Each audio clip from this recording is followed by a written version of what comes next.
изказа каква е госпожа Озунова.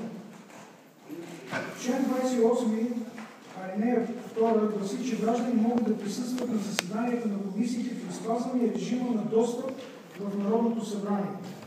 На следващо място, алинея 3 гласи, че всеки член на постоянна комисия може да покани за участие в нейно заседание отделни физически лица или представители на юридически лица, имащи отношение към разглежданите въпроси в комисията.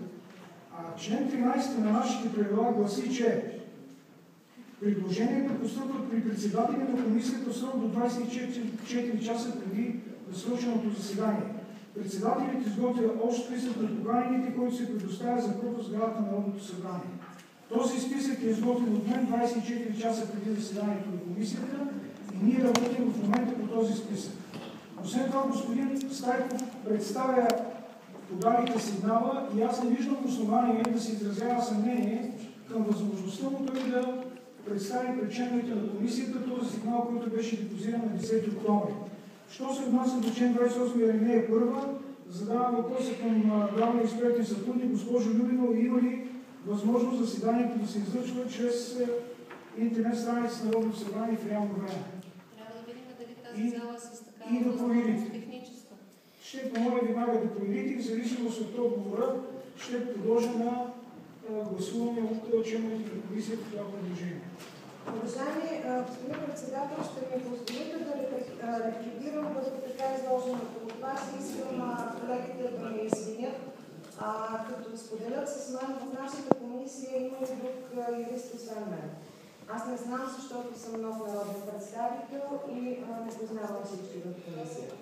Но това, което искам да ви кажа и стоя с името си на юрист за него, е, че член 28 алинея 1 казва, заседанията на постоянните комисии са открити и точката е сложена след открити. А члена, който вие цитирахте под номер 13 от някакви вътрешни правила, които не знам дали са приемани след консултация с юрист, казва, заседанията на комисията са открити за представители на еди-кой си еди-кой. Това е едно недопустимо стесняване на законовата база за открити заседания, както на постоянните комисии на парламента, така и на заседанията на парламента. Що се отнася до пропускателния режим, както в основната сграда на парламента, така и в тази сграда, в която заседават комисиите, той е еднакъв за всички народни представители. Аз подавам имената като народен представител на хората, и с които искам да се срещна в сградата, след което на тях им се издава временния пропуск и те влизат. И, господин председател, много ви моля, това беше един работещ начин и на предишното заседание на нашата комисия не се случи нито нещо лошо, нито нещо страшно, нито по някакъв начин беше нарушен реда.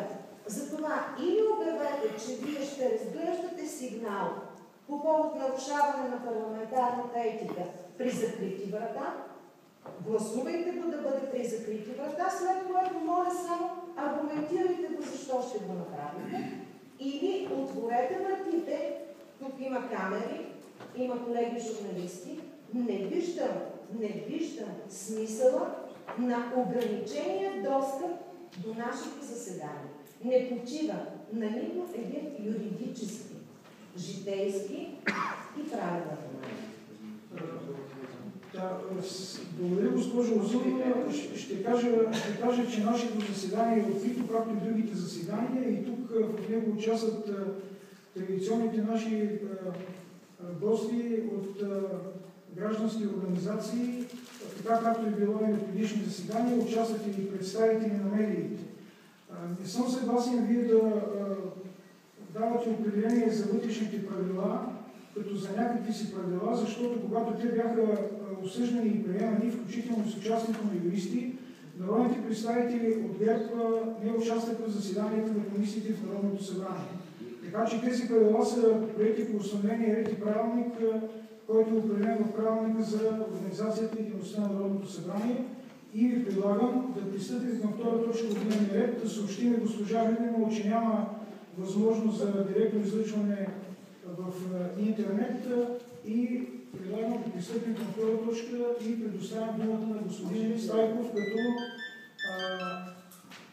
упълномощен представител на внесите сигнала в Комисията по вероизповеданията и парламентарна етика. Господин Стайков, заповядайте. Благодаря ви. Искам да кажа, че... Добре, господин Стайков, извинете. Госпожо Луков, заповядайте за процедура. Благодаря ви, господин председателю. Аз няма да бъда пресигнал от това, което ще кажа. Напротив, смятам, че комисията би спечелила от и гледна точка на авторитета в своята работа с оглед на дефиницията, какво представлява тази комисия. Ако ние допуснем до зала, без да се формализираме хората, които са тук. Наистина, аз попитах на Глатори и колегите от среща, искам да видя тези правила вътрешни, които убедена съм, че вие сте ги приели. Приемам в авансово